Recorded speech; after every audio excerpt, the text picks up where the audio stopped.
Welcome to the Two Guys, One Coup podcast with Dale and Jim, where the truth matters and progressives' feelings don't.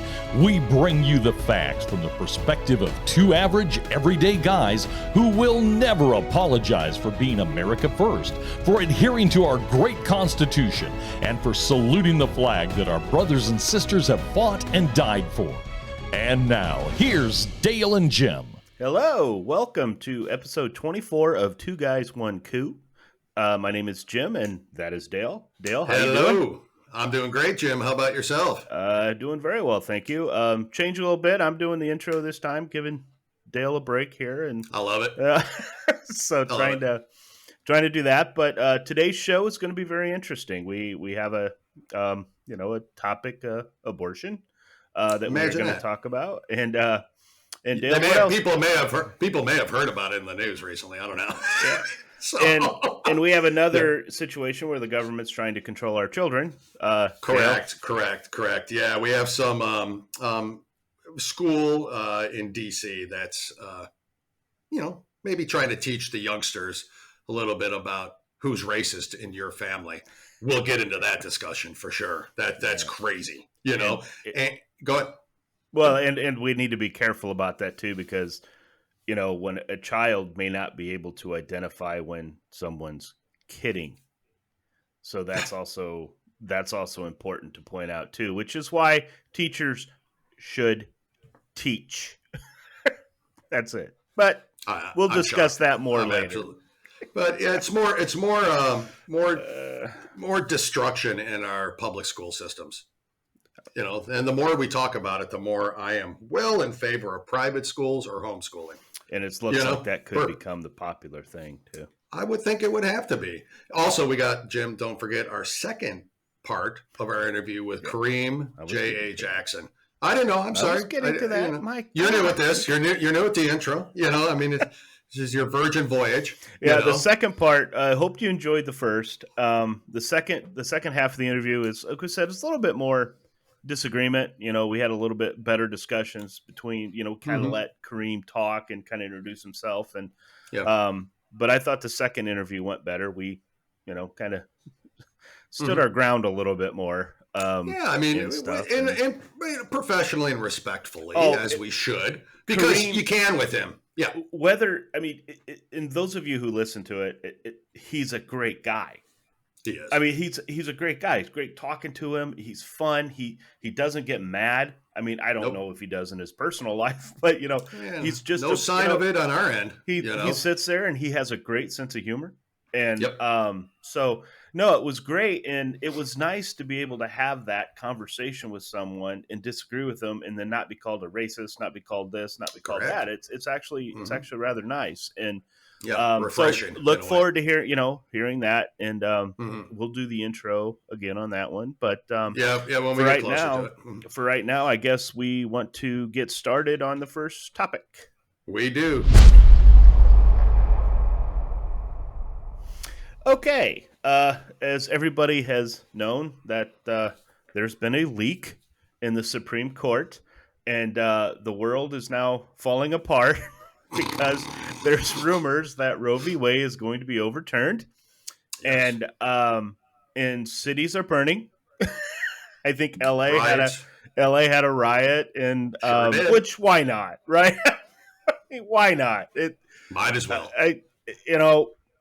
We have one incident, January 6th, and there's some issues on really who started that and what. But anyway, folks, I don't care what side you're on. Don't riot. Protest peacefully. Hold the damn signs.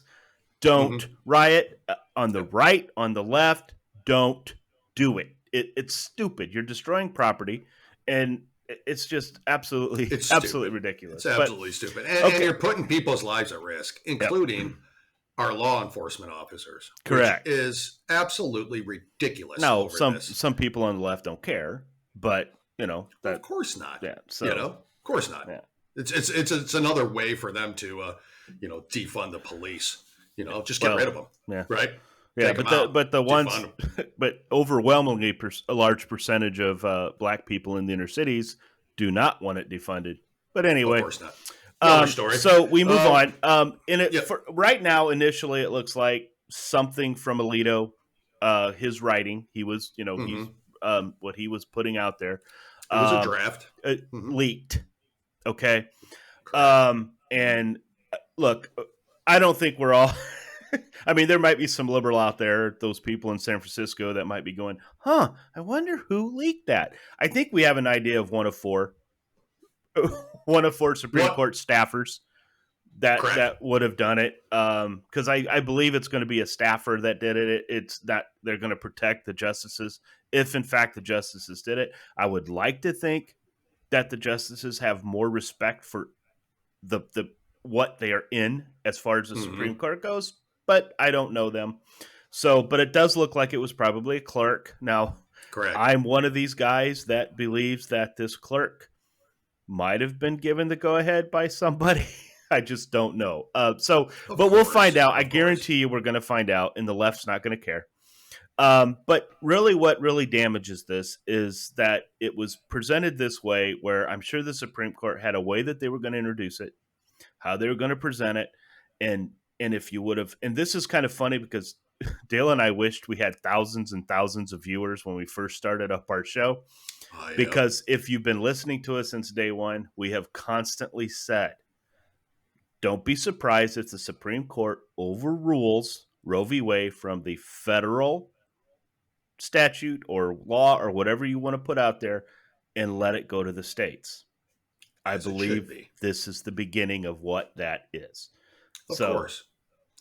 And it was established during the 2016 presidential debates, right, when Chris Wallace, the failed broadcaster at CNN Plus, formerly Fox, that was a waste had asked of money.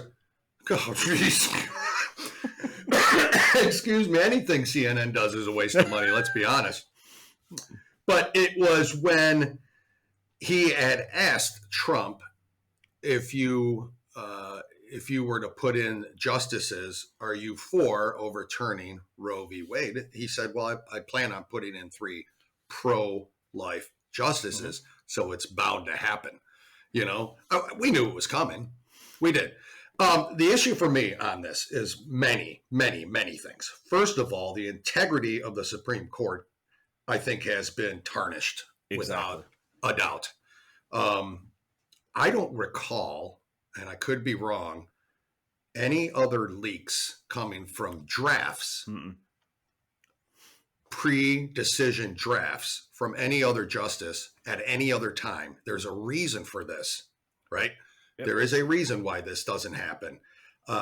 This was well thought out and planned.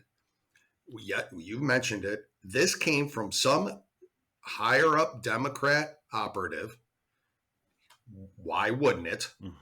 Does anything surprise you at this point with this group?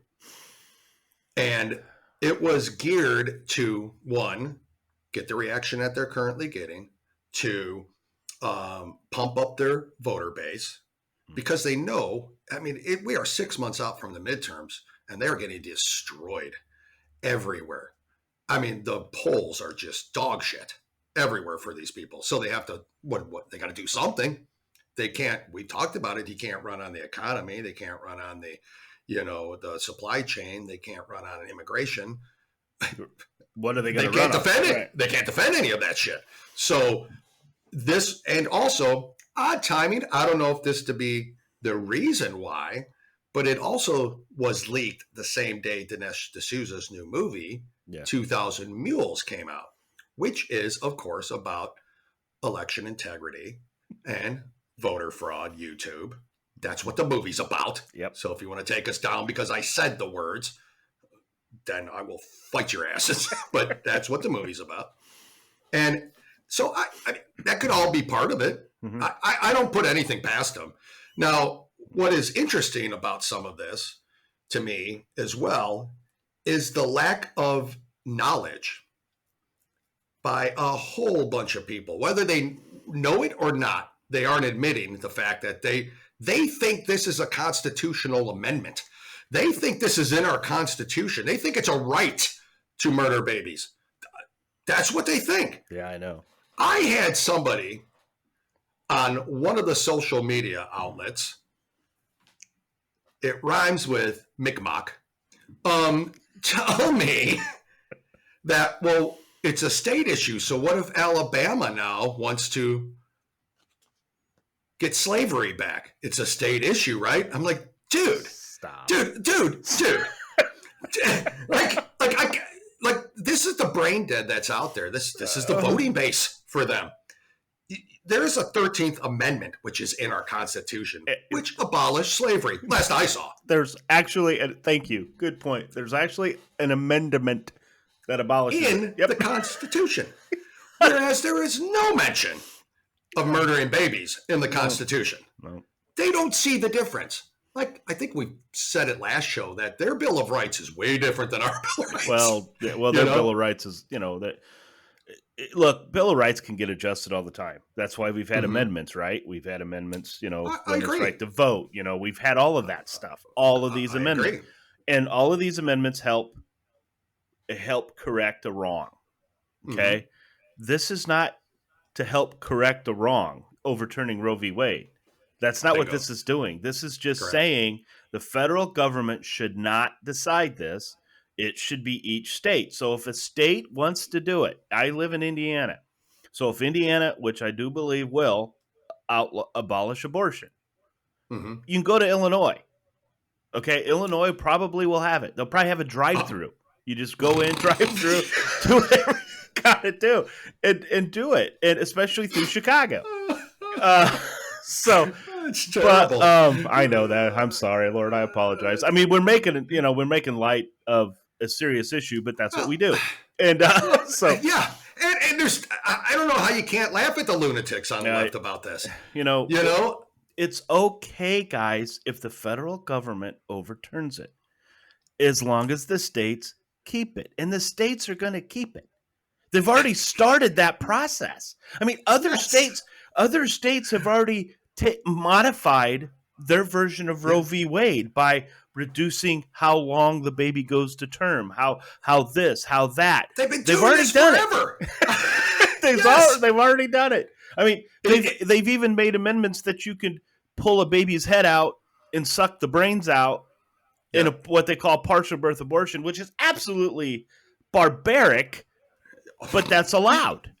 You think it would be barbaric, but but again, if California decides that's what it wants to do, if it wants to, murder babies up to 2 years old, as we've talked a couple of episodes ago, that's their choice. Yep. I vehemently disagree with. I don't even know if that's the right word. Disagree with it. I mean, I can't even tell you how much I disagree with it, as well as you. No. But they're allowed to make that decision. I don't have to live there. I mean, these people were arguing with me on this so-called social media platform called Micmac, and they were literally telling me things like, well, that's not how it's going to work. If Roe v. Wade is overturned, then they're giving it back to the states, but all the states are going to just abolish it. I said, are you a lunatic? I mean, it just drives me nuts. And oddly enough, just when this happened, the day before Planned Parenthood decided to give something like $150 million towards midterm Democrats. And now all I of a just sudden wonder how that's possible. Me too. Non-profit organization. Non-profit organization gives money to one specific party. Huh. Okay. Yeah. All right. I guess legal, as long as you're on that side. So now they have Black Lives Matter and Planned Parenthood. That's a pretty good fundraising arm right there, I'm telling you. Yeah, I'd say, But guys, go ahead. Go ahead. No. If you don't mind, I was just going to kind of add to the lunacy of the left and talk about one of my favorite Democrats from California, Eric Swalwell, or Eric Swallowswell. Yeah. And this is what he said, if you don't mind me telling you this. The Republicans won't stop with banning abortion. They want to ban interracial marriage. Oh, my God. I swear this is what he said. I can't make this shit up, Jim. Do you want to save that, was the question. Well, then you should probably vote Swalwell tweeted, along with a link to a DNC-run website where people can register to vote. I kid you not. I mean, the guy slept with a Chinese spy, but we don't talk about that in here. He just thinks that Republicans want to ban how he tweeted that. How is that? Where's the disinformation czar? Yeah. Where's she on this shit? You know, this is craziness. Craziness. I can't make it up. Well, the Democrats do that because that's what they do, right? You know, that's what they'll They take turn a little abortion bit, into a racial take issue. a little bit, take a little bit. I mean, but guys, trust me. I'm sorry. Don't believe this, man. And I know there's some idiots out there that are gonna. They can't. They can't do that, and we won't believe that. And we don't. I mean, we have more conservatives that are. We have more conservatives that are okay with homosexual marriages. I mean, it's hey, we're not interracial marriage. We're not evil. I mean, we're not evil. Yeah, they're okay. We got a Christian right side of our group that doesn't believe that, but that's their right to believe that. That's their right to feel that way. There's a socialist communist side to the left too. Exactly. So it's like, guys, that's what this country is all about. And Swalwell, to be able to make that comment to me is damaging and more dangerous than any comment they ever accused Donald Trump of doing. Because if he says that, and if there's a group of people in Antifa or Black Lives Matter, the rioting parts of it, what do you think's going to happen? There's going to be intimidation all over the place, just like it was in 2020, and it's falling right into that. But abortion, guys, is not going away. It's not going away. They're still going to allow to do it. It's just going to be by a state-by-state basis. And I guarantee you, if you live in a state that, and Canada has just come out and said that they'll take any American to do an abortion in Canada. Because Canada, China, India, there's like 6 or 7 countries where you can pretty much abort a baby whenever the hell you want. Yeah. Is that what America wants to be? You want to be in line with socialist Canada, with communist China? That's what we people. I do have some I do have some statistics that I looked at real quick before we came on here, and I was actually kind of shocked. 6 out of 10 registered voters believe that Roe v. Wade shouldn't be overturned. I was kind of surprised by that. Should not be overturned. Where was this poll? It was on Fox News. And but the majority of them, we have another in the 50s and 60% that believe abortion should not be allowed after 15 weeks. So you got people on there that, I don't know who they ask, what they ask, okay? But people have a right to believe in what they want to believe. They do, okay? But Roe v. Wade is getting overturned by the Supreme Court from a federal standpoint. From a state standpoint, you're still going to be allowed to do it.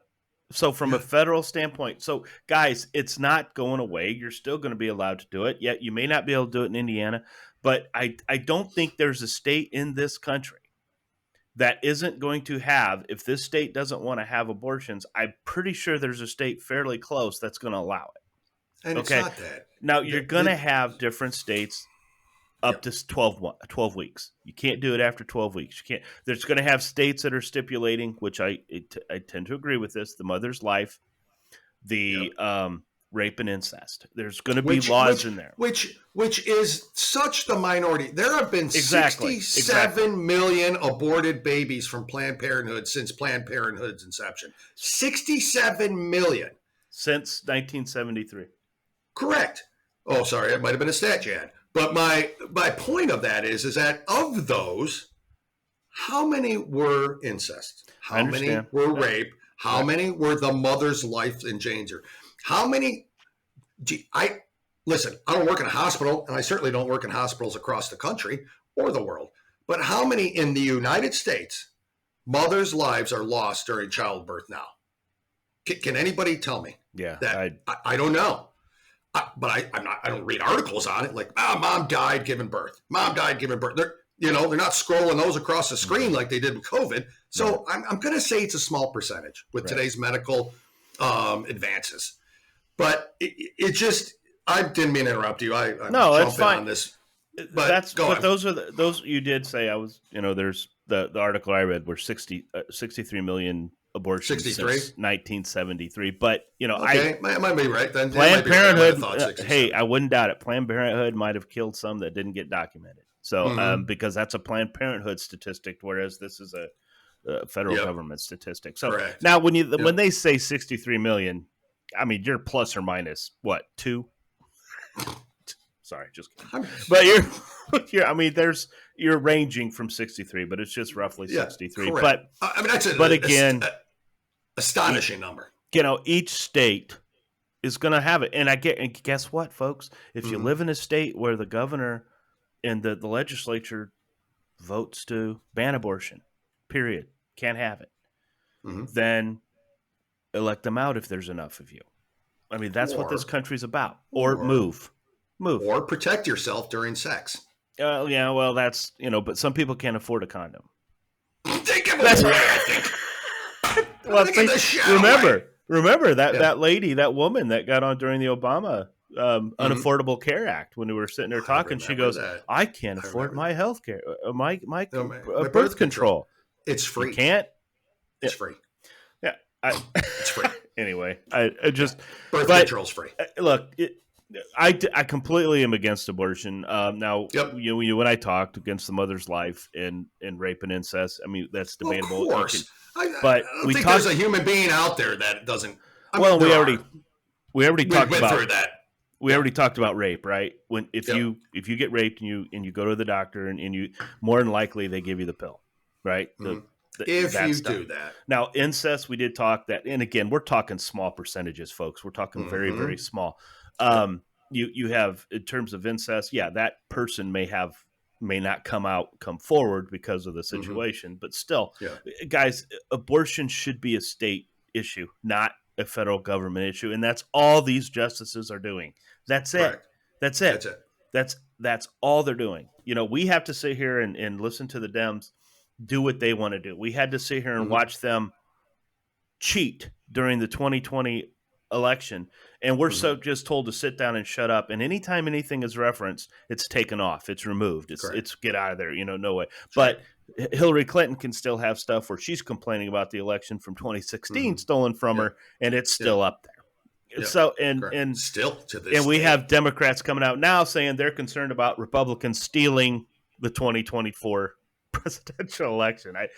It's ridiculous. But guys, let's just wait and see what happens before we burn shit down. Okay, I mean, let's just wait, calm down. And I get it, you guys can't because you have to. I mean, I have people from the left tell me all the time, well, sometimes violence does make a point. Yeah, it does. It means you're a freaking idiot. And I got a question.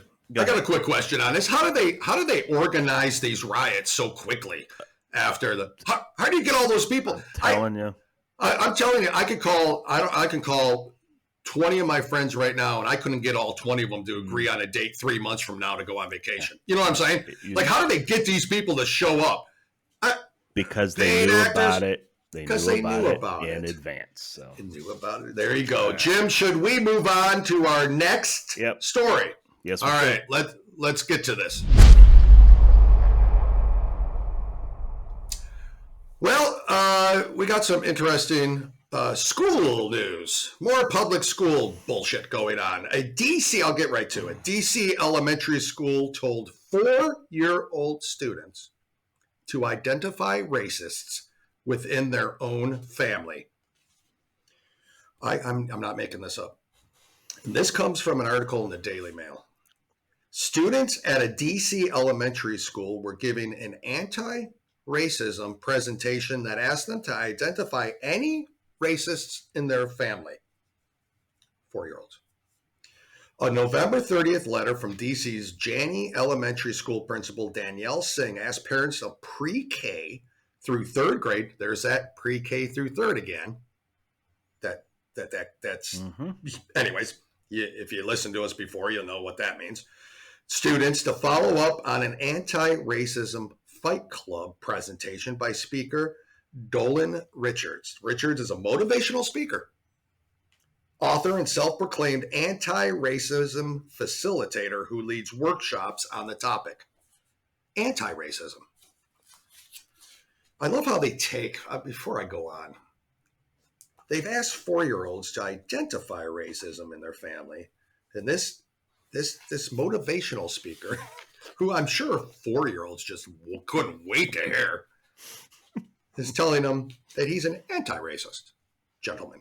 Singh told parents to look through Richard's anti-racism Fight Club fist book for kids to continue the conversation about race with students at home. Today's students in grades pre-K through third grade participated in the anti-racism Fight Club presentation, Singh wrote. As part of this work, each student has a fist book. You know the fist book. Mm-hmm. That's the symbol.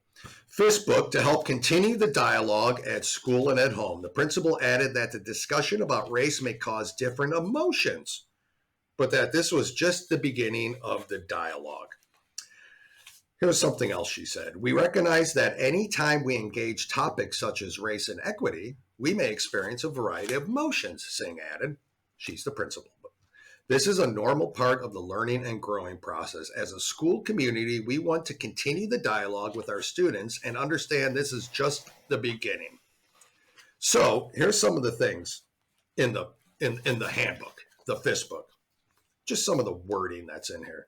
The difference is that, so it says, racial prejudice is similar except for your belief about someone is based solely on skin color. Sometimes it's positive, but oftentimes it's not. The difference is that white people are a part of a society that benefits them in almost every instance. For example, on average, white people have more money, better health care, better schools, and better neighborhoods than Black, Indigenous, and people of color, which they have an acronym for, BIPOC, B-I-P-O-C. They make up so much shit. So if a Black person says something mean to a white person, he has no power over him. It's as if white people walk around with an invisible force field because they hold all of the power in America. This is in a handbook given out to pre-K through third grade students in DC. Jim, I don't know. There's a lot more on this story, but in the spirit of time, let's discuss this a little, you and I. So if you have a Black child that lives in a home where there's constantly talking about white people, cracker, all that stuff, okay? Honky. You think that child is going to report their parents as being racist? Not according to that book. Nope, that's not. It's only and if there was a little joke made by Uncle Dale, say Uncle Dale makes a joke, or Uncle Jim makes a joke, right? We make jokes. Yeah. And in this 4-year-old child who can't comprehend half the thing Barney says, or was that late? That's an old reference, I guess. But whoever the new ones are, okay, is going to sit there and go, yeah, I've got 4 in my family. And we're not. We're not. Jim, this is ridiculous. This isn't made up. This is the most ridiculous thing. Now, to their credit, they do have a little blurb in here that says, having white privilege does not make you a bad person.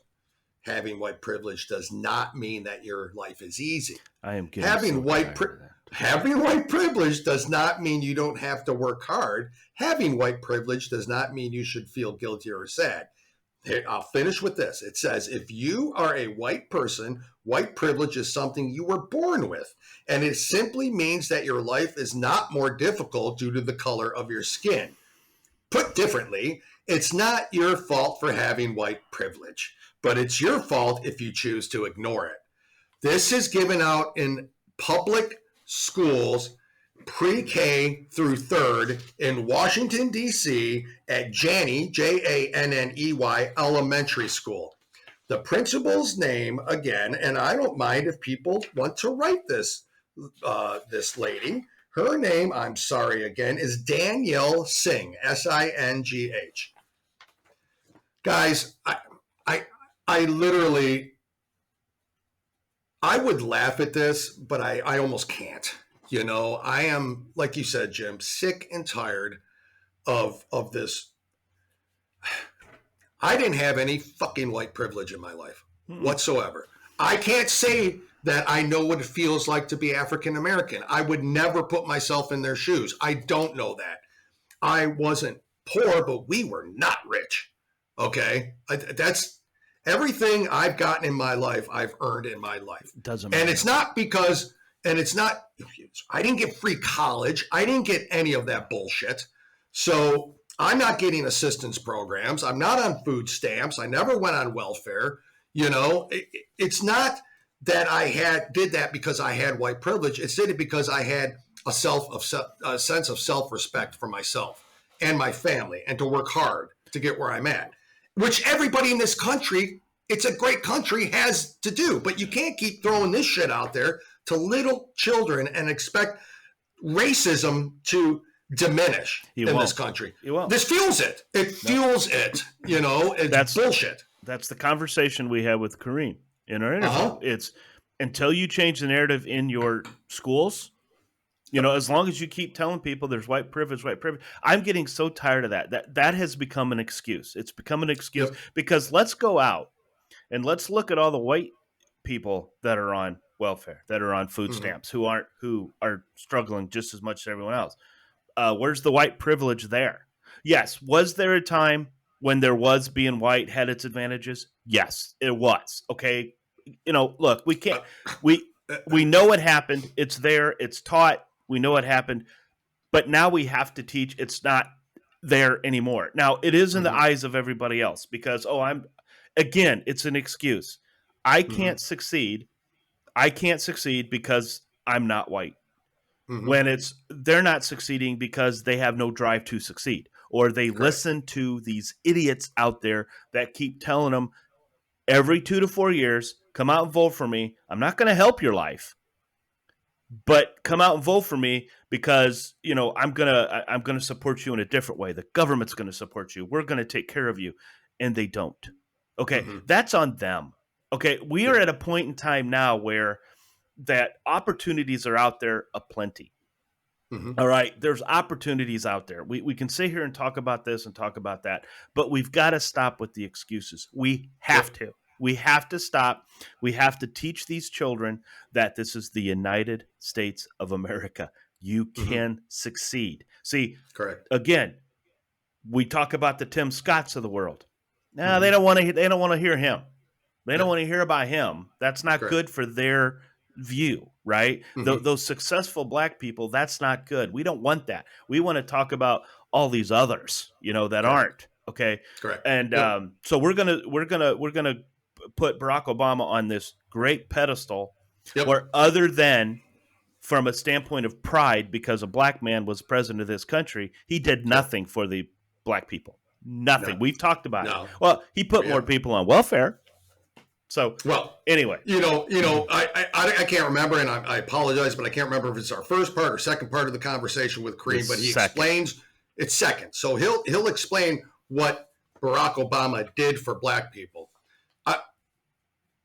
I get his point. And it's based on pride. That's it. Basically, what it is. It's based on pride and perception.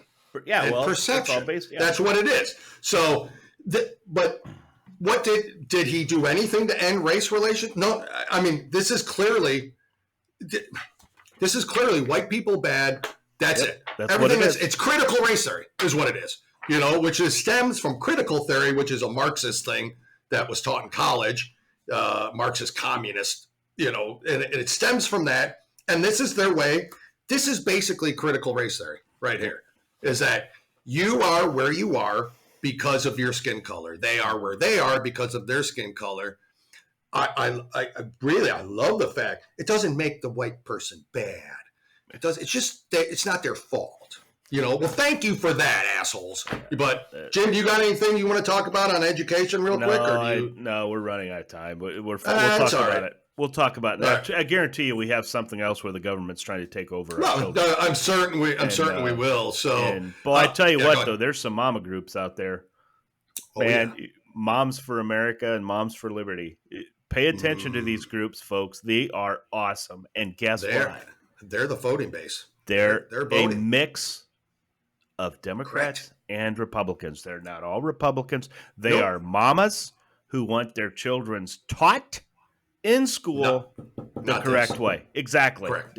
Not teach that. our children to read, teach our children to write, math, science, history, but do it, teach slavery. Absolutely. I have no problem. Let's teach slavery. I don't Let's either. let everybody know, but also Yes, they should know that. But then also have behind there, here's what can happen if you work hard now, today. And today, this was a bad time, but now we're at this time. But I'm going to say yes, teach slavery. I agree with that. But you also you should teach the origins of slavery. Yeah. Who sold the slaves? I mean, they're not going to start. There's a whole story there. I know, Jim. Well, listen. Coming up next, part 2 of our interview with Kareem J.A. Jackson. Like Jim said earlier, I really hope you guys enjoyed the first half. He's a very good guy. Yes, he is. I mean, honestly, he is, and super successful and smart and intelligent. He has differing opinions than we do, and that's okay. That's perfectly fine. Absolutely okay. Because the way we discuss those differing opinions, I think really goes to how debating should happen in this world. Have a conversation, be civil, be respectful. And don't try to, and because we disagree with him, he's not trying to ban us. Yeah. And we have a lot more in common than we don't when it comes down to beyond some of the politic issues, as humans do. Humans are caring in general. Humans are compassionate in general. We've seen it. We've seen it when a tragedy strikes this country.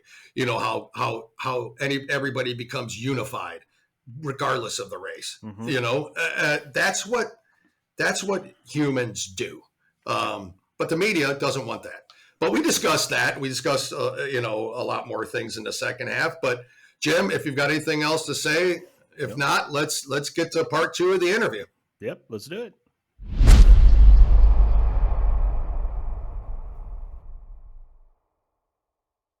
I'm curious to see about that, but I'm saying that because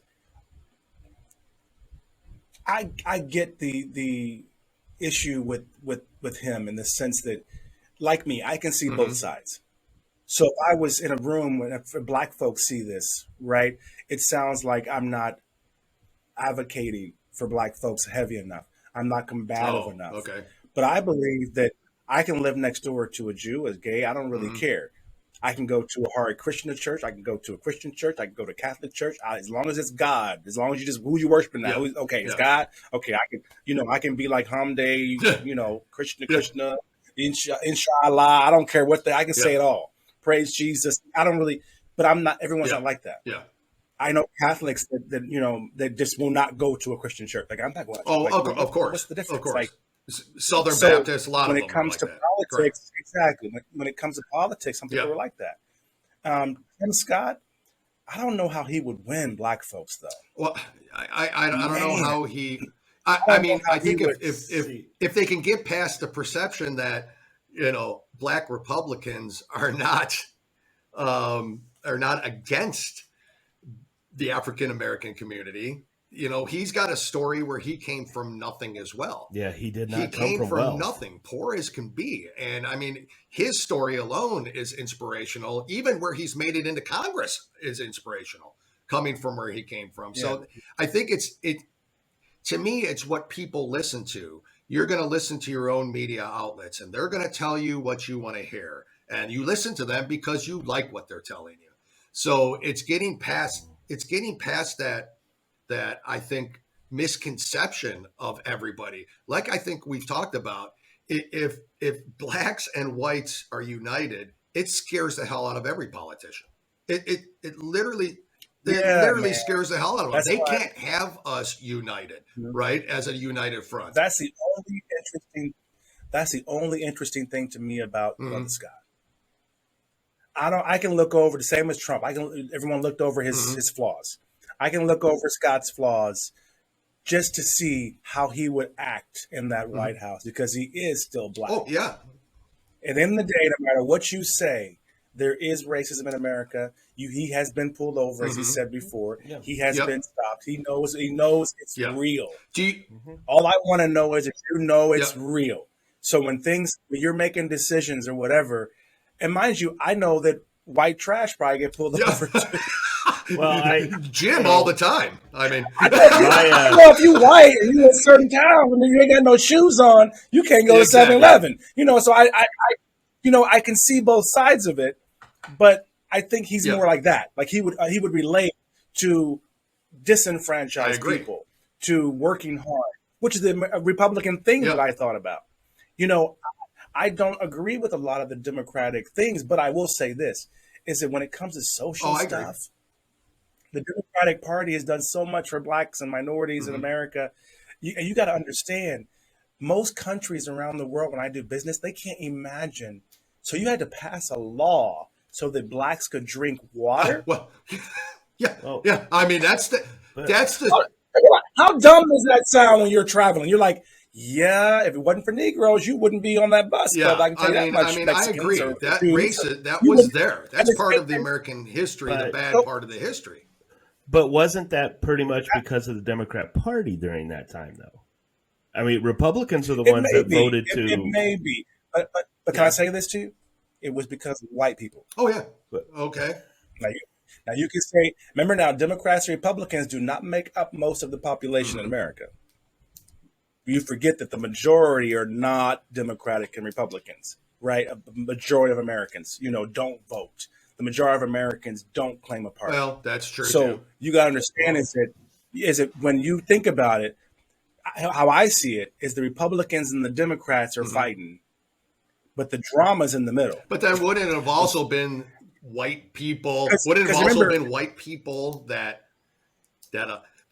gave that permission to drink out of that fountain, or to? I mean, if at the time, but you're missing my point. Is that if you think about it, Republican or Democrat, when the issue happened with the fountain or the bus or whatever, it wasn't the people who said, no, let her drink at the fountain, or no, let him ride. That wasn't it. It was the government saying, okay, y'all, wait a second now. This racist stuff y'all doing needs to stop. Yeah. It was, whether you're Republican or Democrat, it was the majority of the people are not the politicians, or not the people in power. You can't make that so decision. The issue was in powerless blacks and powerless whites.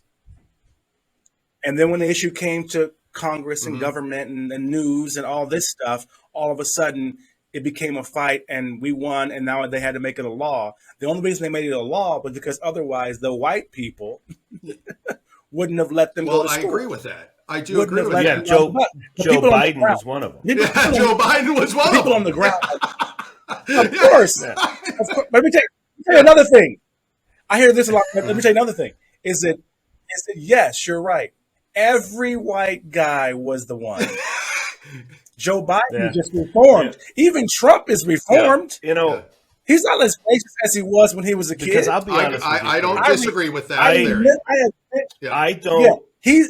They're reformed. You guys are reformed. Well, you ain't. I look at it. Y'all might be a little mixed. Y'all don't look like y'all 100% white. I look at Democratic Party for the African American, the black community. I feel that they're being used. They're not, because I don't see the Democrat Party doing anything for the minority. I do not see that at all. And when we say that, Jim, I'm not interrupting, but I am interrupting. But I don't say that as I don't see a particular person, or I see the group as a whole that wants to pander to a certain group, as most people do every 2 to 4 years, in order for them to gain the power they need. And then once that happens, I see, and it might, I'm not saying it hasn't happened with Republican. I am not a George Bush guy. I am not that guy. I don't. We want McConnell gone. Yeah, there's Republicans. I need the hell out of there. First time. McConnell, Graham. But you know why a black Republican voted for Bush? I got to be very. I was very ignorant. I was very smart, but it was very. Any white guy, as dumb as he really seemed to be, that could get investment from the freaking Bin Ladens for some crap that never happened, I was studying stocks at the time and investments and LLC and C Corp, and you can sell shares. I was in that work time in my life at that time. I was like, I just want to see what they're going to do. That's what. I did not like Kerry. No, or Al Gore. I met him. I mean, I was in media at the time. I had a magazine, and I like literally went to the rally with a meeting with him to endorse him as a black media owner, right at the time. And I dressed like this. I probably was a little skinnier. I probably had a jacket on. I was fly, back in the day. And I'll never forget him coming in with them damn spearing topsiders. Remember those? Yeah. Back in the day. And them damn cotton pleated brown khakis. I was like, bro, this is the president of the United States. What? Really? This is your. We done got dressed up. You know what I'm saying? Like, and that really turned me completely off. Where Bush, I thought anyone that just has done what he's done, and his family as well, I want to see what they do. And and Bush became. May I ask you a question? Did you vote for Donald Trump? Yeah. You did not. No. You did not, brother. Are you a I'll tell you why I didn't Republican? vote for him. One, I didn't. You scammed us. I know. No, man. But when it comes down to it, he's not. That's not a good. Okay, one.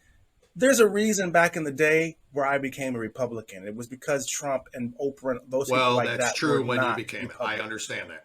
That was very specific. I was like, these guys that boast and brag and help no one and become rich. And Oprah's not really one of them. She's just black. But my point is, the people that I saw really helping black business people, helping you get contracts for the government, helping you with SCORE, SBA. Those are all Republican organizations. I don't know what the hell they say in public, but when you in the SBA, when you're in SCORE coaching, those are all Republican-owned white dudes, executives. Those are, it might be called the Republican Retired Executives Organization of Retired. Because they don't say it, but you see, during elections, they got the little hats and you see them at the country club and they got that, and no. Did you vote for Hillary? I just couldn't. They're coming down the S. You don't have to tell me. This is all private, personal. It's personal, private. Yeah. You don't have to tell me. But if I could drag it out of you, I'd like to. But did you vote for Hillary? You don't have to answer. It's okay. I voted for Hillary because what? I wanted a woman. Go on. I felt like they're the two. Think about it, I'm a black dude.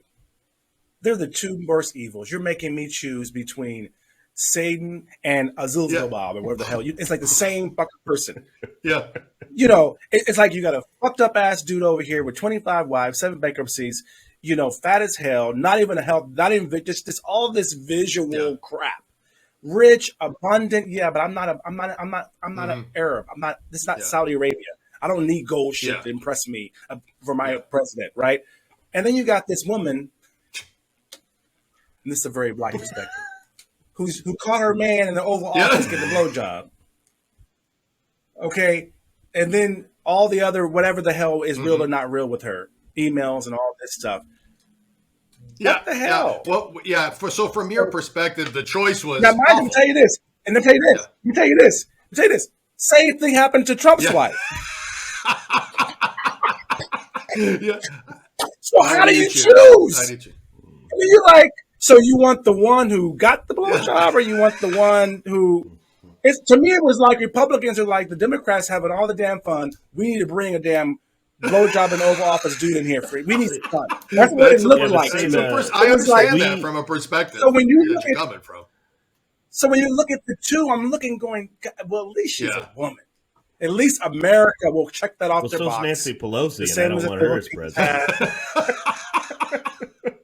But I'm gonna tell you, she wasn't. To me, she's a qualified. Who, Hillary? Hillary wasn't like you were worried if she would not. Pelosi ain't. Well, okay. I guess some would say neither's Hillary. And mind you, that's three of the worst evil. Now that's okay. That's like You're not giving me enough. I should Let have me ask not you even this voted. question. I know. Well, let me ask you this question: would you vote for somebody like a Ron DeSantis? Are you up to speed with who he is and his story? You might have to just to get I'm kind not. of a background knowledge, but would that be a candidate that you could see yourself voting for?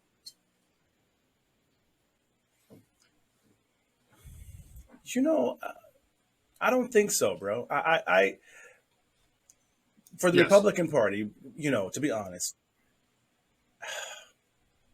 one, I believe that Trump could win again. Well, I do too. I believe if he does X, Y, Z correctly, now he's not doing it. His little social network is a flop. I think number one downloaded the Twitter app on thing Apple. opening up is. But go on. Yeah, True Social. Which one? Truth Social. Oh, his. Oh, well, yeah, that ain't hard though, bro. I mean, I couldn't do it, but go on. I'm just saying, Facebook is not on that. It's not on. Yeah, you're right. Right. So, okay, he's competing with regular folks like me on Apple. My book's on Apple. Yeah, I only got. Yeah, you should beat me. $1 billion. You better.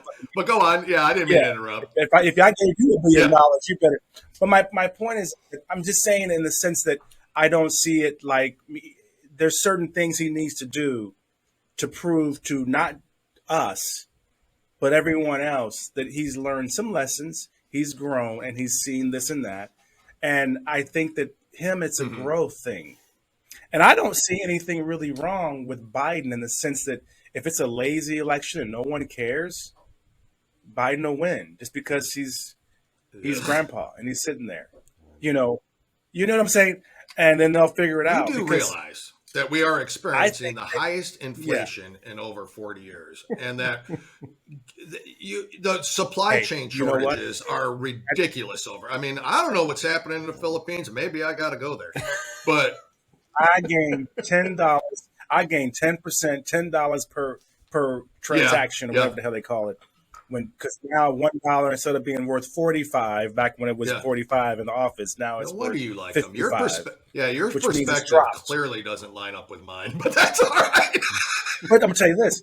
But let me tell you this. How do you think I know that? Donald Trump got a tower here. Paris Hilton got a tower here.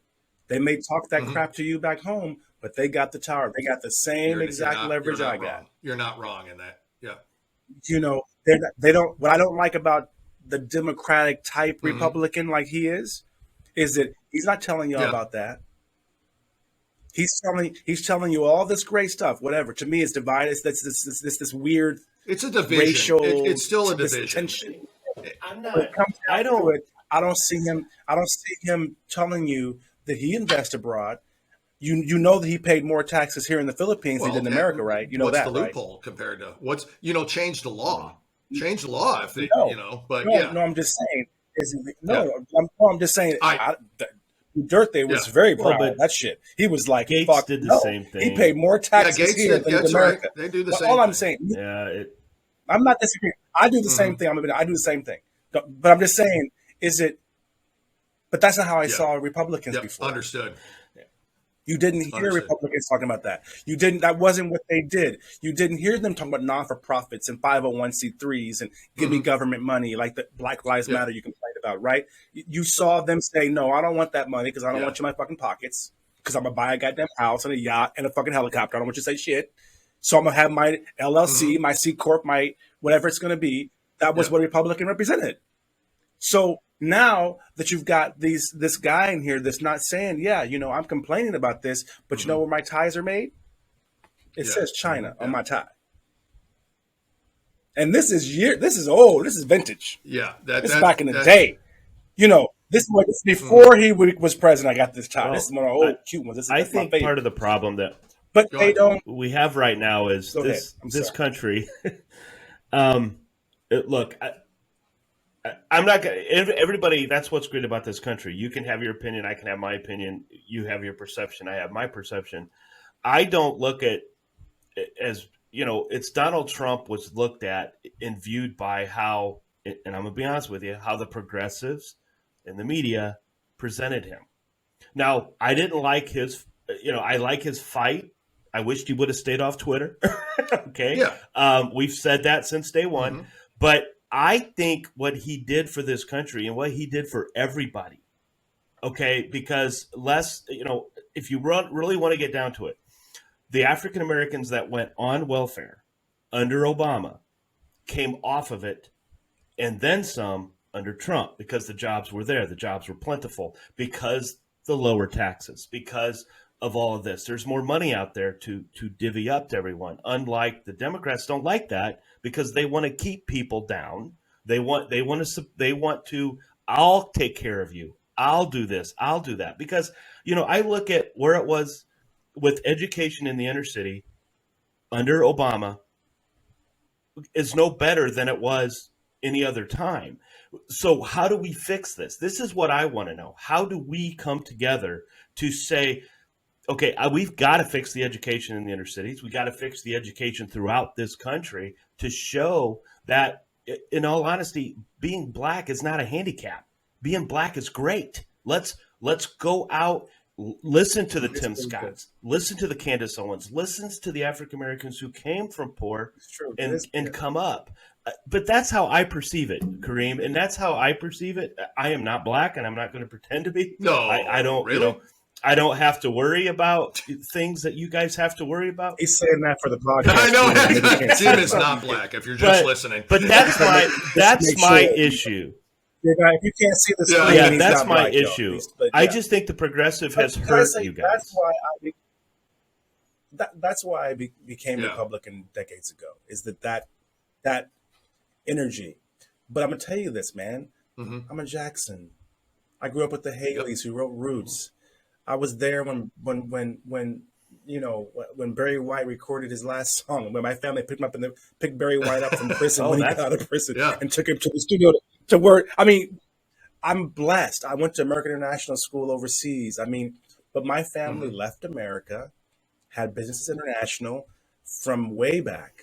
My uncle back in the day was, if you remember the original, Miami Vice. Remember that Tibbs? Oh, wow. Was my uncle.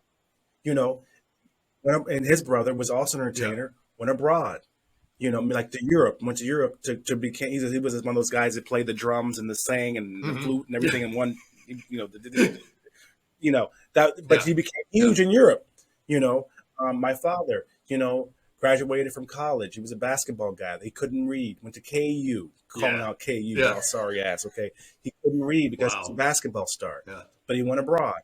Became a millionaire and overseas and got opportunities. Me, the same thing.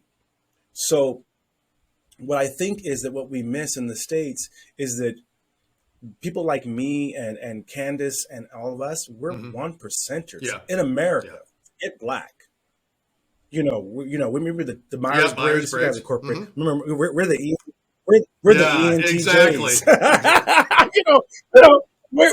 We're not. We know it.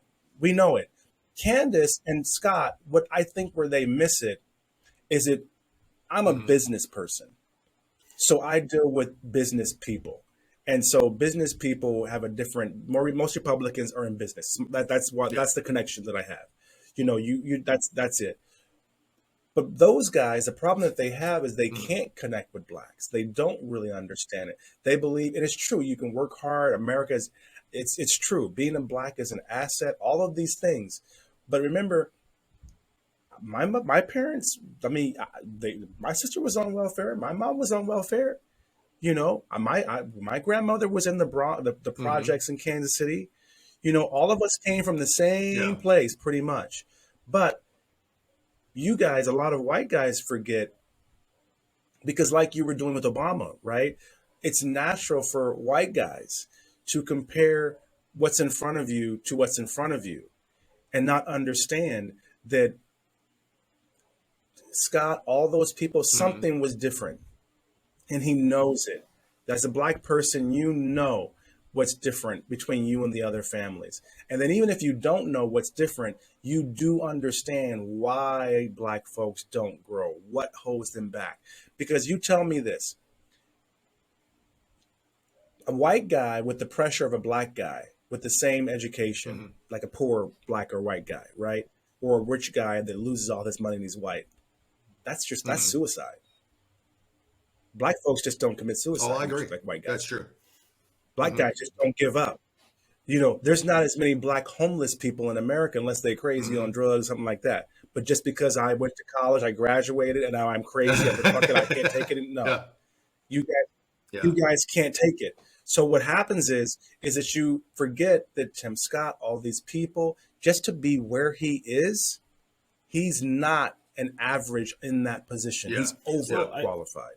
The same as the judge, but that's black what- girl. She's But how do you overqualified. change it? So you can't. So how you change it is that you got to give black folks time.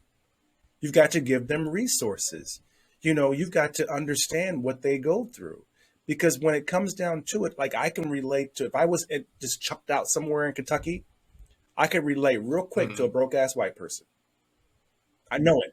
Because I know I've never had an issue with farmers. My family has a horse ranch in California. I'm sure they're Republican. I never talk about it, but I'm sure they are. They mix black and white mixed family.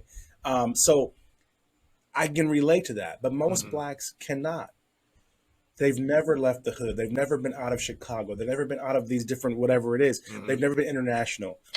And you got to understand this too, is that the DEI movement right now is real. Tim Scott is the first black to be in his position. Period. So if you've had how many white guys, that's how many experiences he's behind. Oh, I get that perspective. In other words, if he's grooming the next person. So what happens is you can't fix it because it takes time. You cannot expect a welfare, white trash, low income, crackhead, whatever the hell visual in a trailer park white person to just in one generation become what a Tim Scott has done. You wouldn't even expect that. You would not go to a trailer park and meet a family and then think that their kid someday that wouldn't be. That's true. You wouldn't expect but that's the thing. But with black folks, you expect it. Or when black folks, when it happens, they tend to forget how great they are. Oh, I can see that. Because they've achieved. I can see that. You feel me? They've achieved this. So it's hard for them to understand. And I'm going to tell you this too, is that they've made their success by conforming typically to whatever the culture, whether it's white, whether it's political, corporate, whatever, culture around them. Whereas most blacks, we don't want to conform, black Americans. And that's why we're powerful. Most blacks around the world are not as successful as black America has become because they've conformed, whether it's bleaching creams, whether it's not being the Aborigines in Australia. They're the same as American Indians, actually. They're like that. They give them checks every month and they get drunk and they just hang out and they don't do nothing. They pay for their education. They're in the Philippines, they're in school. The government pays for all that and nothing ever happens. They've never had a politician. They've never had a supermodel. They've never had a basketball star. They've never had a baseball star. They've never had a resort owner. They never, the same with the blacks in the Philippines. The Philippines used to be black too. So the Aitas in the Philippines were the black original. Same thing. They I don't need none of y'all shit. We cool up here in the mountains. We gonna stay. We cool. We come down for Christmas, get a little money. Y'all give us a little something, and we go back to the mountains and let y'all deal with all this smog and pollution. We say that's kind of their attitude. We're the only ones that have went from slavery and become one-on-one with the white race of America. Exactly. That's my point. So if you don't compare Tim Scott to himself, and you just say, oh, like you were saying, you don't see black or white or whatever, but no, you need to see black because that's black American. An African hasn't done that. A black Puerto Rican hasn't done that, but what happens is that we forget, us talking, every black guy can't connect and be able to relate. True. They haven't traveled and done things, so the fact that I have, it's not that they can do it too. That's where I think that some blacks miss it. That'd be like you telling your son, well, when I was a kid, I used to walk 20 miles to school. He's like, well, I know. I ain't walking no damn 20 miles. So I'm just not going to go, right? But you can't compare. You can't make him just relate to it. And a lot of times they're like saying that I walked 20 miles to get here. Now, and the truth of it is, to be honest, where I see it to be very with the racism in America.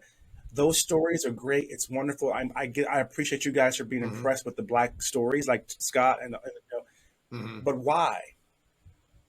Why do you have to go through all that crap? I agree with that. That shouldn't have to. That's the fundamental issue for most of blacks like me.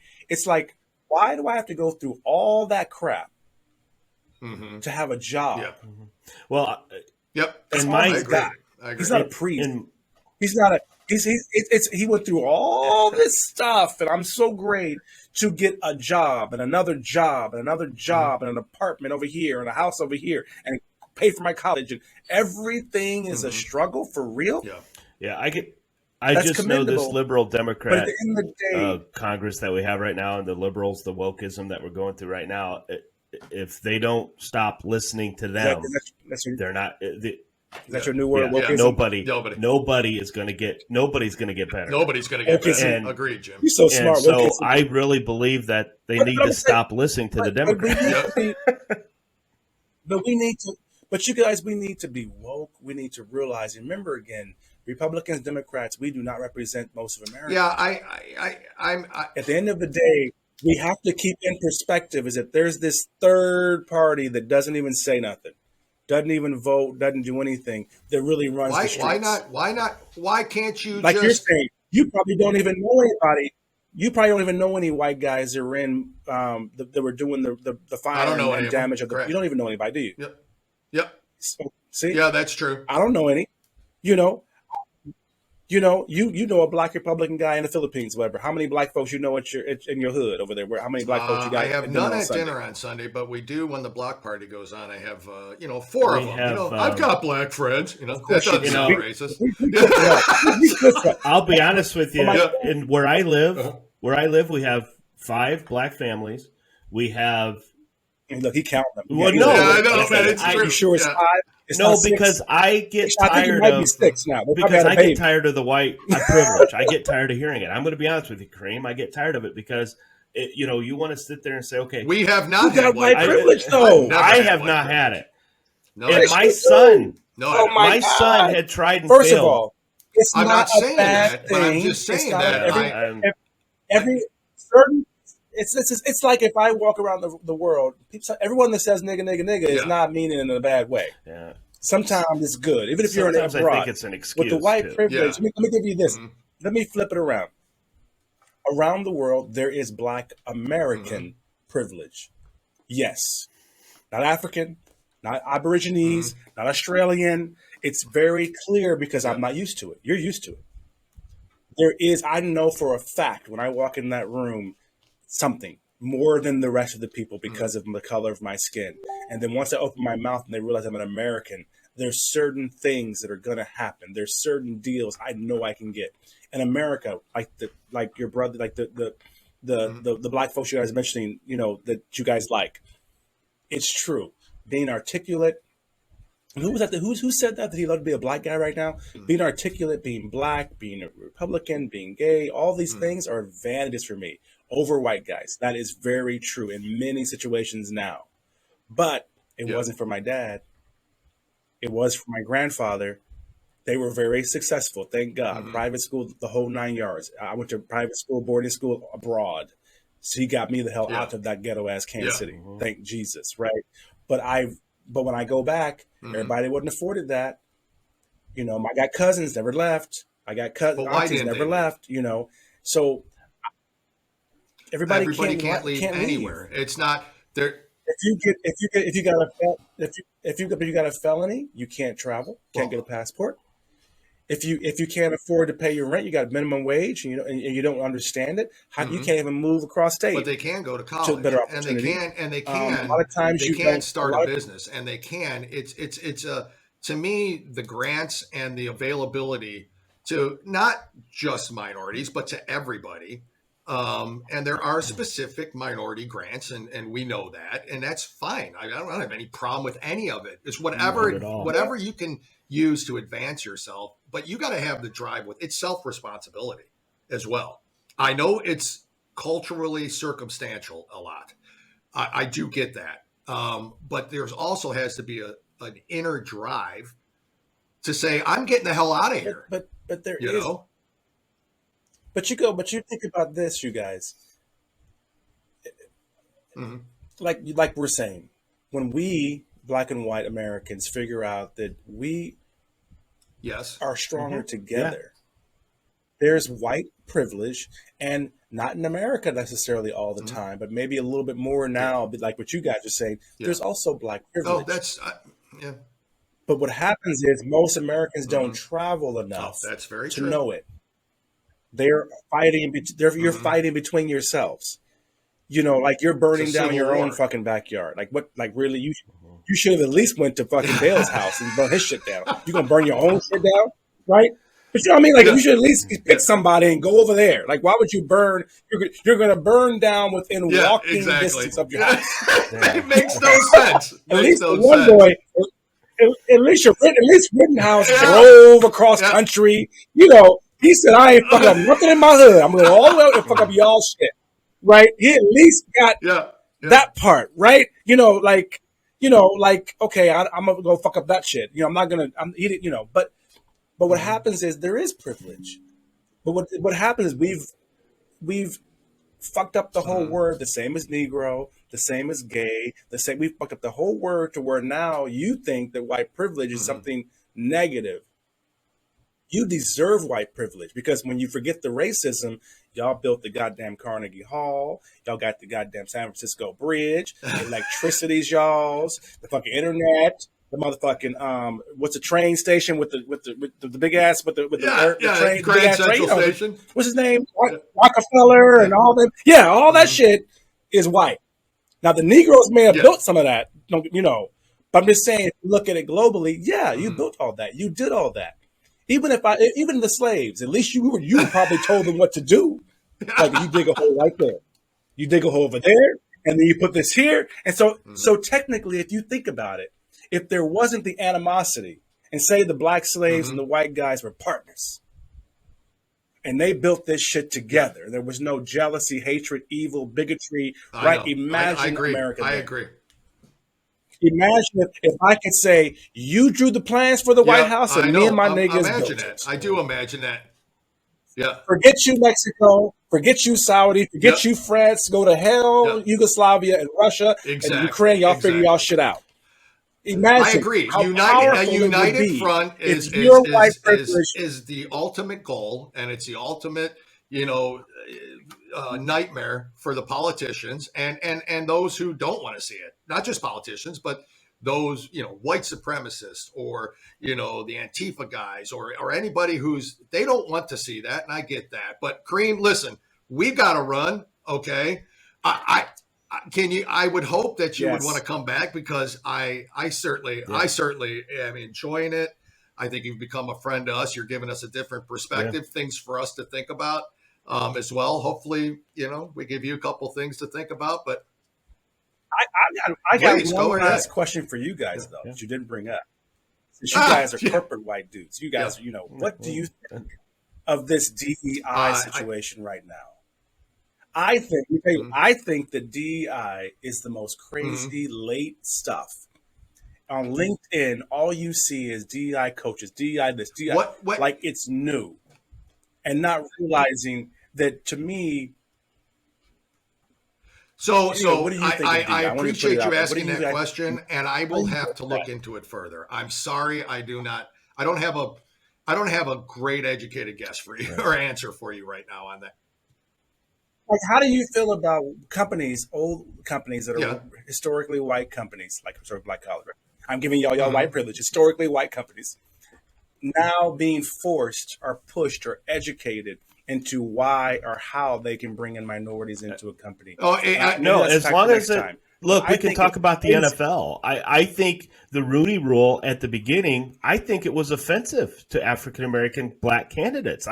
It's why, there are so many good candidates out there that are black, and it's like, okay, so we're going to hire or we're going to interview one when we know we want this guy. Yeah. And so now that upsets the black coach, because it's like, wait a minute, this was a farce. Why did they interview me? And so I think it's very important to bring people into that. I absolutely am for African Americans moving up into positions. I would love to see an African American owner. Yeah. I mean, it would be awesome. Because that shows this country is growing. We are evolving.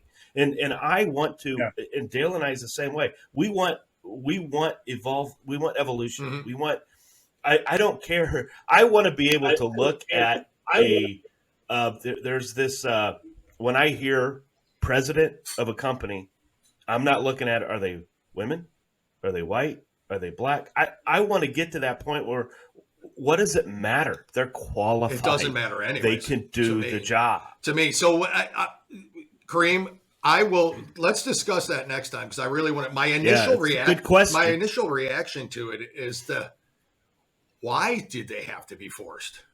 To do that. Yeah. Why did they have to be forced? That's the problem. It's crazy to me. It's crazy. Yeah. It's crazy. It's like, if you look at the NFL, like you were saying, or the NBA, literally bazillion fold grew their organization by having a diverse thing. Why was it even an issue? You're right. Yeah, shouldn't have been. Why? Yeah, that's what I'm saying. Next time we can talk about it more. But it's like, if we came together and realized the white privileges that they got the teams, they own the courts or whatever that, and the black privilege, we can kick ass.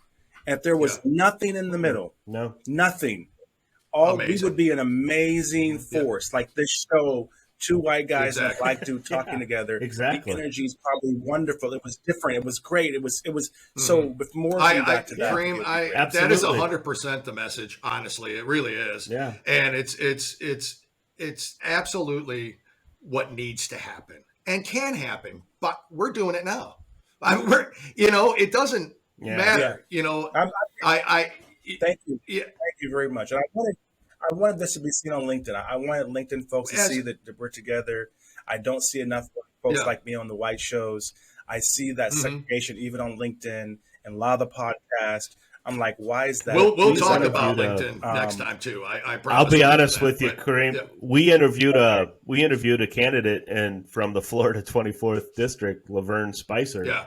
And she's phenomenal. Oh, and we just she comes from the poorest district in she's in the great. State of Florida. She's running. If for you Congress. watch and so it's North Miami. It's that area. There's a Democrat that's been in the seat for 12 years doing nothing for their district. And so, the show we dropped today, we'll have hers. which will be tomorrow. That interview will be with her. Yeah. So if you get a chance to listen to our show that we drop tomorrow, she's great. And just so you know, when people out there know that our discussion will be airing next Tuesday. So I know that's a little ways away. So who knows what could happen between now and then? We drop Tuesday. We drop Tuesdays. We drop Tuesday, Thursday. Yeah, that's the two we do. Jim and I have real jobs that put food on the table. So we gotta fit all this in when it's time. But Kareem, I thank you personally. Thank you for coming on, very much. for giving us your perspective. Yeah, you've become a friend. I think a true friend. I enjoy the conversation. Honest to God, we may not agree on a lot of things, but you're fun in how you're articulate with how you do it. Yeah, good explanations at least. At least it gave me something. The whole BLM thing kind of gave me some other thought processes that I didn't have before speaking to you. So I honestly appreciate that from you. Again, Hillary Clinton's a terrible candidate, but that's it is what it is. I forgive you. I forgive you. Terrible. I forgive you. Candidates. You gave me the wrong choice. Like Jesus Christ. Like really. Yeah. It's I still look at that like really. I couldn't believe, to be honest. I was looking at that like, how did really? I know. Listen. I say that almost. I got to be honest with you. I say that almost every 4 years. I look at when Bush and Gore ran. I look at when, to me, Obama and McCain. And I'm like, okay. And I can go back as far as to except Reagan, because I'm just a Reagan. But then Romney, and I'm like, honest to God, two people. This is 330 million Americans, and we're left with the choices all the time. So just so you know that we're not. We also want to see McConnell go. Romney go, Lindsey Graham go. Mitch So McConnell. we're right. not. It's these white men. Get them the hell out of there. They're terrible, They are dying breed, and that's good. and they've done more harm for the country than good. This is the future. I agree. Right here. This is the future. I right agree. here. This is it. Yeah. We're not even young. I agree. This is the future. That crap there to be they. Yeah. And I've dealt with racism a lot, and I've known very racist people, and we can do business. I've been in business a long time. Yeah. We're cool. We're cool like that. I'm from Kansas. I mean, we're cool. I can know you're racist. I can know you're in the KKK, and there's no issue because it doesn't mean necessarily. But I do see the systems. I do see it. I couldn't do what I do in America, what I do abroad. I couldn't have the clients that I have abroad in America. I couldn't have the awards. I couldn't live the way I lived. I just couldn't do it. There's no way. Could I kill let me rephrase myself. Could I kill myself? Could I do all the things that all of them say? You could pull your bootstraps and all this. Yeah, I could. But you know what? I know. Yeah. Work smarter, not harder. Right? And I'm not the only one. Like if you travel the world, you guys, white folks, y'all everywhere. You got resorts and hotels. And I'm telling you, Krispy Kreme's, it's a 5-star fucking restaurant. So you walk in, you're like, rat infested Krispy Kremes, bankruptcy Krispy Kremes, right? Yeah. You know, because what happens is why I have to do that. And I think that's the issue that we can connect on is that I believe that the Black Americans, we shouldn't have to do all of that stuff and have all of these crazy stories. Yeah, I agree. Just to have a job. I agree. Yeah. To do something. That's the disconnect that I think. And when the Republicans really understand that whatever the issue is, no American should have to go through all that crap to be successful. There should not be a story. I agree. And I see a future. I see a future where the story doesn't matter anymore, where it's just the individual, regardless of anything. Yeah. Anything. This is my dream. I decided to do Tim, this. Even Tim Scott. Even Tim Scott makes in his speeches, he says that yes, as much as the Republican Party accepted me into the Republican parties, we need to go exactly how you said. We need to go speak at the HBCUs. We need to go speak. We need to go to the inner city to talk. Yeah, they may not like us because we're Republican. They may not, but they don't know you. Go in. They never see go it, in. So talk. that's why. Just speak. Just do that. And so I agree with you 100%. And let me tell you this too, and I'll say this too, is that think about this. Yeah. Black folks do it all the time. Yeah, they do. We have to go into that corporation, be the first Black person. We got to go into that situation, be the first Black person. We got to go into that election, be the first Black person. What happens is usually whites or the powers that be in general, right? They're not willing to do that. They don't want to be the first Republican to go to a Black church and say something. You know, remember, Blacks are dealing with racism and all this crap at the office, all these lawsuits, all this diversity, equity, and inclusion. But what happens is we're used to going into your places. I agree. We're actually very good at it. We're very good at it. You know, we know white folks. Like if you're abroad and you're a Black American, they know that we know Black folks. You know, whereas they may not know white folks as good as they may upset you. They may, or you may go ballistic, which is very common for y'all abroad. You get mad at something and go crazy. Like, I don't want to wear a mask. And I'm the one going, y'all, he's okay. Now, I don't travel. Come over here, brother. Let's drink this. We can, we I don't know travel each like other. you, but I've been to India 7 times and I've been to China a couple times. So, I've been overseas. Yeah, not from your perspective. and not for that. What you doing in China? You got a little Thai company. You making caps now? You cap line. What you doing in China? Hey, listen, Kareem, how can people find you and get in touch with you or look you up or give us your info again where they can find you and hear you if you want. You guys, go to KareemAntonio.com, you guys. My email is Kareem@KareemAntonio.com. Pretty much, I help woke entrepreneurs to minimize their cluttered lifestyles, to outsource their business process to make more money and live their free, dreamy life while they do it. And we are pushing the entrepreneur revolution. So entrepreneurship is really what we push. We do business development, we do apps, we do all of this stuff. And we're like the only Black company out there. That's great. So I do understand what you're saying. That like Black is an advantage. It is. So if they want to contact me, that's whatever, right. I want more I want more black people to take advantage of it. Take advantage of the things that are out there. Have people reach out. We'll talk about you on our show. We'll recommend go out there and look at it. And I mean, we will. You're great. You are great. You are. So, again, we don't agree on everything. You're fun, but I'm going to tell you this: we're more united than we are divided, and that's what needs to continue to grow and continue to happen. Yeah, exactly. We all like whiskey. That's right. Kareem, thank you, sir. I don't care what the hell you said. Yeah. As long as you got that whiskey, that's right. I'm We're good to go. Whatever. Kareem, thank you. Let's talk again. Honestly, I know we'll all keep in touch, but when you want to come on, you've got an invite to come on anytime. I'd be happy to get your perspective on all sorts of stuff. There's plenty more to talk about, and we'll do this again. I promise you that. If you're willing to, we're willing to. So, brother. All right. This was fun. Yeah, thank you, Kareem. You have a great day. No. Thank you. Thank you. Have a good day, you guys.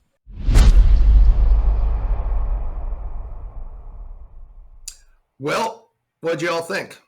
That was part 2 of our interview with Kareem J.A. Jackson. Again, thank you, Kareem, for coming on the show. We really do appreciate it. Your time. There's a lot of juggling of schedules to make it happen. We're clearly on different time zones, so just a little bit, and so we really had to work to get this one in. But thank you again, Kareem. We enjoyed the conversation. We look forward to having you back. Would love to hear the feedback now that everybody's heard both parts, and give us some feedback and let us know. Jim, what did you think? I thought it was excellent. Like I said, we disagree with something, especially on the Obama situation. But we're not going to sit here and tell somebody how to feel from a pride situation about Obama. I'm not in their shoes. Absolutely, that. He did, and great. That's their opinion. That was great for them to see that.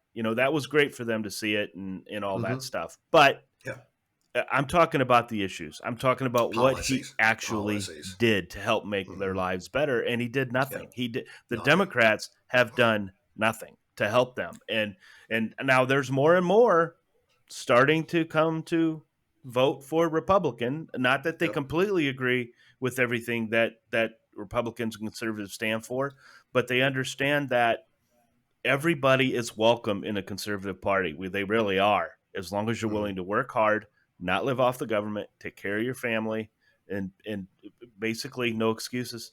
Okay, and just we'll accept everybody, one and all. Okay, we don't. That's who we are, and if you disagree with us, fine. You have that right to disagree. We're not going to ban you. Just because we hurt your feelings or you hurt my feelings, we're not going to ban you. Okay, but besides, it's pretty hard to hurt my feelings, but it may be possible. I don't know. You got to have feelings. Yeah. I'm a Reds fan right now. It's hard to hurt me at all. Okay. Not to get into sports, but I think they're projected to lose about 140 games at this rate. Well, I think they're on pace to be 22 and 140. Yes, that's a long freaking year, I'll tell you. That is a long year. Well, guys, listen, that was episode 24. Again, we can't thank you enough for the continued support. Again, you can find us on YouTube and Rumble. I think more people are listening now on Spotify and Apple Podcasts, which you can also find us on.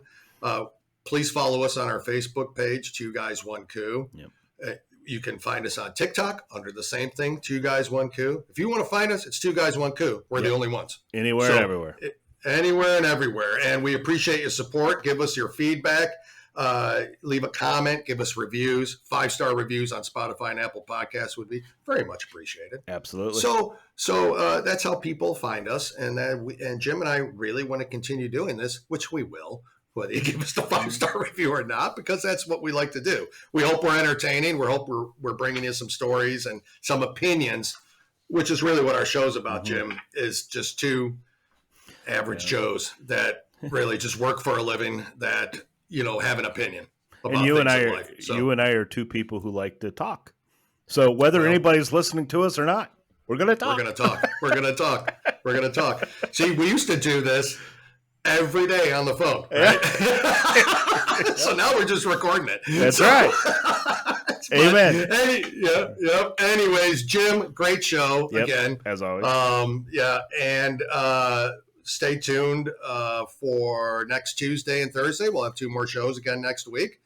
Those will be episode 25 and 26. So we're moving ahead here. We're really moving ahead. Again, thank you to everybody for following us and the continued support. And Jim, if you've got nothing else to say, I'm going to bid you enjoy the show. Thank you. All right. Thank you, guys. Have a good one. See you next Tuesday.